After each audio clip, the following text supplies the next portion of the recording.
হরিদ্বার, যার নামের অর্থ হরির দুয়ার বা ঈশ্বরের কাছে পৌঁছানোর পথ। উত্তরাখণ্ডের এই পবিত্র শহরটি শুধুমাত্র পুণ্যার্থী বা সাধু সন্ন্যাসীদের আশ্রম এবং গঙ্গার ঘাটেই সীমাবদ্ধ নয়।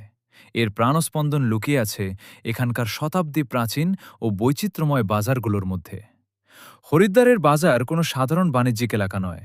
এটি মূলত ভারতীয় সংস্কৃতি, লোকশিল্প, সুগন্ধ এবং স্বাদের এক জীবন্ত কোলাজ। গঙ্গার শীতল হাওয়া, মন্দিরের ঘণ্টার ধ্বনি এবং বাজারের কোলাহল মিলে এখানে এমন এক পরিবেশ তৈরি করে যা পৃথিবীর খুব কম বাজারেই দেখা যায়। আপনি যদি হরিদ্বারে এসে এখানকার বাজারে পা না রাখেন, তবে এই পবিত্র শহরের অভিজ্ঞতায় একটা বড়সড় ফাঁক থেকে যাবে। আসুন, হরিদ্বারের বাজারের সেই চিরপরিচিত গলি, সুগন্ধি ধূপের ধোঁয়া, পিতলের চকচকে বাসন আর জিভে জল আনা খাবারের গন্ধের গোলকধাঁধায় হারিয়ে যাওয়া যাক। হরিদ্বারের পবিত্র বাতাসে তখন সন্ধ্যার আরতির প্রস্তুতি চলছে। হরকিপৌড়ির ঘাটে ঘাটে উপচে পড়া ভিড়, গঙ্গার বুকে ভাসিয়ে দেওয়া মাটির প্রদীপের আলো আর পুরোহিতদের হাতের পঞ্চপ্রদীপের শিখা মিলেমিশে এক অলৌকিক মায়াজাল তৈরি করেছে।